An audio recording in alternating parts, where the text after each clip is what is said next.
Buen día.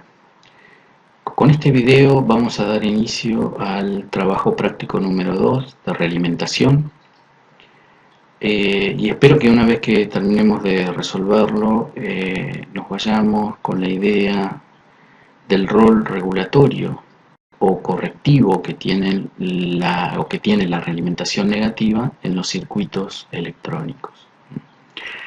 La primera parte del práctico tiene por objetivo de alguna manera familiarizarse con los elementos que componen un sistema de realimentación negativa y sus propiedades.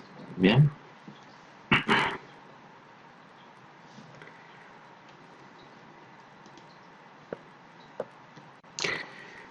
Un sistema de realimentación negativa, como vemos en la figura, consta de 4 elementos esenciales. El primer elemento es el sistema feedforward, que es el que contiene a nuestro amplificador principal. Es el elemento que está, digamos, de alguna manera es pobremente controlado, el que se comporta de mala manera, si se quiere, y el cual queremos de alguna manera mejorarle sus características. Después viene un mecanismo de sensado, que es un medio para poder medir la señal de salida y tener una idea de su comportamiento y valor. La red de realimentación, que es la encargada de generar la señal de realimentación a partir del sensado de la salida. K se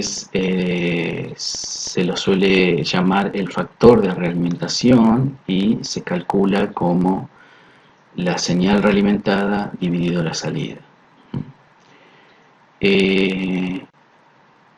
La red de realimentación también interactúa con el resto del circuito a través de 2 puertos, ¿no? Un puerto de entrada y un puerto de salida, cuyas implicancias las vamos a ver más adelante. Y finalmente, como bloque esencial, tenemos un mecanismo de comparación o un mecanismo de retorno, el cual me permite a mí restar a la señal de entrada mi señal realimentada, ¿no? Eso genera a su vez una señal de error, justamente dada por la señal de entrada menos la señal realimentada. Bueno, esos son básicamente los bloques más importantes de un sistema de realimentación. Cuando decimos que el sistema se encuentra a lazo abierto cuando no hay realimentación, o sea, no estamos realimentando señal, K podríamos decir que vale 0, y decimos que el sistema entonces se encuentra a lazo abierto. Contrariamente, si K es distinto de 0, el sistema opera a lazo cerrado. A veces es necesario expresar algunas propiedades o características de los sistemas a lazo cerrado en términos de del sistema a lazo abierto. Para ello entonces sería conveniente que estableciéramos cuál es la función de transferencia entre mi señal de entrada X y la salida.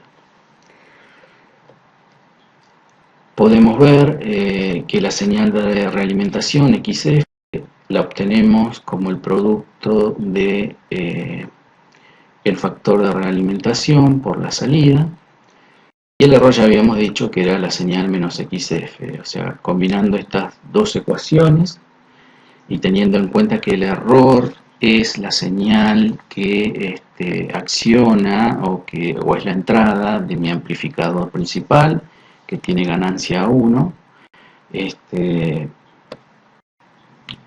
podemos expresar esta otra ecuación, ¿no? Es decir, X, la señal de entrada, menos K por I, todo eso por la ganancia del amplificador en el lazo directo, va a ser igual a mi salida, ¿no? Y de ahí es muy sencillo encontrar una relación entre la salida I y la entrada X. Bien, a esta función que obtenemos, es decir, la ganancia a lazo abierto, perdón, no la ganancia a lazo abierto, la ganancia del amplificador en el lazo directo A1, dividido 1 más K por la ganancia A1. ¿Okay? Esa es la función de transferencia y también se la conoce como ganancia a lazo cerrado. Y lo que en principio nos revela esta ecuación es que, fíjense que mi amplificador aislado de la red de realimentación tiene una ganancia 1 y después de realimentarlo me queda, su ganancia disminuye en un factor de 1 más K sobre ahí, ¿no? La pregunta sería ¿por qué estamos dispuestos a utilizar la realimentación negativa sabiendo que nos produce una caída en nuestra ganancia, ¿no? Claramente hay beneficios adicionales que nos trae este tipo de circuitos realimentados, que la idea es que hoy los podamos revisar. Bien. Bueno, antes de continuar y comentarles cuáles son estos beneficios, me gustaría que nos detengamos un poco en el error.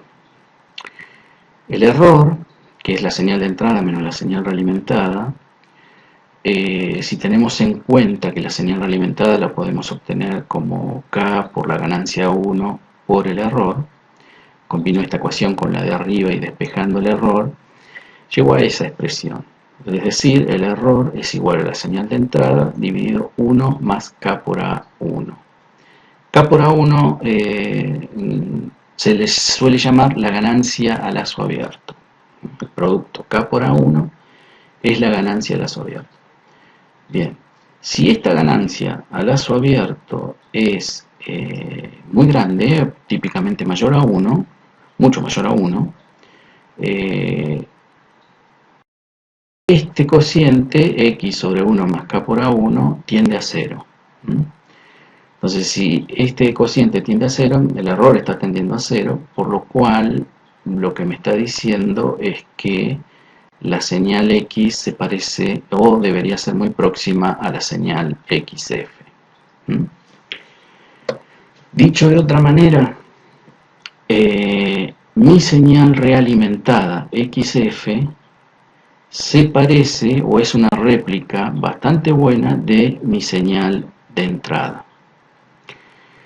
¿Qué tan buena va a ser? Bueno, va a depender de la ganancia K por A1 que yo tenga. Si K por A1 es infinito, ese error me da 0.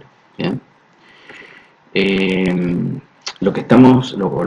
El concepto que quiero tratar de expresarles con esta transparencia lo podemos ver bien gráficamente observando este circuito que no es más que un amplificador no inversor que ustedes vieron en Electrónica 1. Ya lo vamos a aprender más en detalle acá, lo vamos a usar mucho. Pero fíjense que yo tengo una señal de entrada que a la salida está amplificada por una ganancia determinada. Tengo la red de R1 y R2 que me realimentan una fracción de la salida y me generan la señal XF. Bien, la acción de la realimentación negativa lo que está haciendo es que mi señal XF sea una buena réplica de mi señal de entrada. Esto es clave, es un concepto clave para entender y analizar posteriormente los circuitos realimentados. Así que tenganlo en cuenta. Y ahora sí, les menciono cuáles son las propiedades por las cuales estamos dispuestos a sacrificar nuestra ganancia utilizando circuitos realimentados negativamente, ¿no? Bueno, las vamos a mencionar. La primera de ellas es estos circuitos se transforman menos sensibles a la ganancia, ¿no? En general las ganancias van a tener variaciones. Bueno, mi circuito realimentado va a ser menos sensible a esas variaciones. Me va a permitir extender el ancho de banda.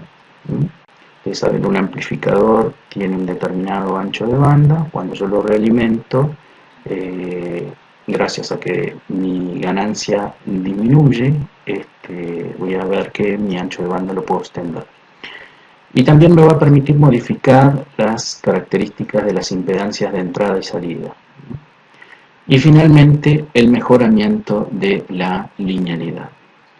Bueno, ahora vamos a ver una por una brevemente de qué se trata.